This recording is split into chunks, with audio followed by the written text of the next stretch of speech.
bagus. Baik-baik aja. Saya ini sehat. Saya pria normal. Halo sahabat terpaksa menikahi tuan muda.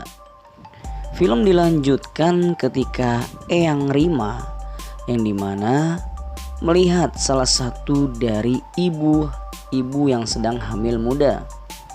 Eyang yang melihat ada seorang perempuan yang sedang hamil muda di sebuah taman. Kemudian Eyang pun menyuruh Abimana dan Kinanti untuk datang ke lokasi taman tersebut. Eyang pun sangat gembira dan sangat senang sekali melihat ibu-ibu yang sedang hamil muda tersebut. Kemudian Kinanti pun bertanya, "Eyang, ada apa Eyang? Kenapa Eyang menyuruh aku untuk datang ke tempat taman tersebut?" Ucapan Kinanti kepada Eyang pada saat Kinanti mendapatkan telepon untuk datang ke lokasi tersebut. Ternyata pada saat Kinanti dan Abimana datang ke tempat lokasi tersebut, Eyang pun menjadi agak sedikit bingung dan agak sedikit heran kenapa sampai sekarang Abimana dan Kinanti belum juga mendapatkan anak ataupun cicit untuk Eyang. Ucapan Eyang kepada Kinanti dan kepada Abimana. Eyang pun sangat berharap sekali agar Kinanti bisa secepatnya memiliki anak.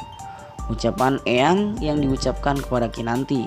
Kemudian Bi Jumi yang mendengarkan ucapan Eyang, Bi Jumi pun agak sedikit bingung dan agak sedikit pusing dikarenakan anak tersebut adalah pemberian dari Tuhan. Bahkan Bi Jumi pun juga merasakan apa yang dirasakan oleh Non Kinanti. Ucapan dari Bi Jumi pada saat ia melihat Eyang, dan Bi Jumi pun juga merasakan sesuatu yang sama, bahwa Bi Jumi juga ingin melihat Kinanti memiliki anak. Namun pada saat terjadi perdebatan tersebut, tiba-tiba Abimana merasa sedikit agak kecewa ataupun merasa seperti dikatakan sebagai pria mandul, dikarenakan Abimana sampai sekarang belum bisa memberikan anak untuk Kinanti. Eyang pun yang bersikeras mengatakan bahwa ia ingin sekali melihat Kinanti memiliki anak dari Abimana. Bahkan lagi-lagi Abimana merasa seperti terpojokan dan merasa seperti tersindir dikarenakan sampai sekarang belum ada hasilnya. Kemudian scene pun beralih cerita.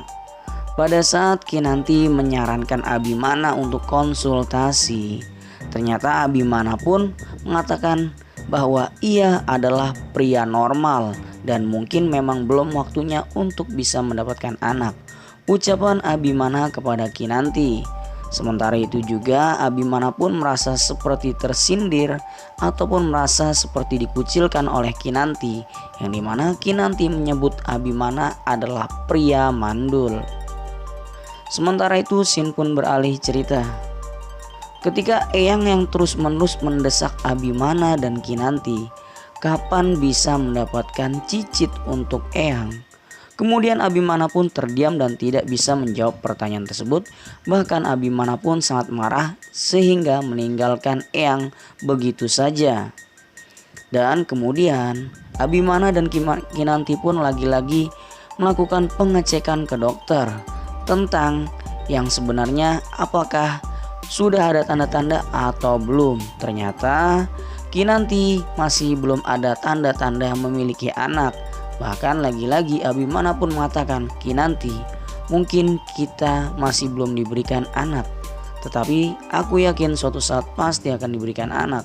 Ucapan Abimana kepada Kinanti yang dimana mereka sudah selesai cek, ternyata hasilnya pun masih belum ada tanda-tanda. Sesampainya di rumah, Kinanti yang bingung. Lagi-lagi Kinanti ini bertemu dengan Eyang. Eyang pun bertanya, "Kinanti, apakah sudah ada kabar?" Ucapan dari Eyang kepada Kinanti, yang dimana Eyang mengetahui bahwa tadi barusan Kinanti pulang dari rumah sakit. Beserta Eyang pun juga menanyakan bagaimana kelanjutannya antara Abimana dengan Kinanti. Apakah sudah ada kabar untuk mendapatkan cicit? Eyang pun yang sangat berharap. Namun Bijumi yang mendengar ucapan Eyang dan perkataan Eyang, Bijumi hanya bisa berdoa semoga Non Kinanti bisa mendapatkan anak. Ucapan dari Bijumi kepada Non Kinanti melalui di dalam hatinya. Nah oke guys, itu adalah jalan ceritanya. Jangan lupa untuk bantu subscribe channel YouTube ini dan jangan lupa juga untuk mengklik tombol like-nya serta aktifkan lonceng notifikasinya agar pada saat admin mengupload video maka kalian akan mendapatkan informasi terbaru dari channel YouTube ini. Terima kasih.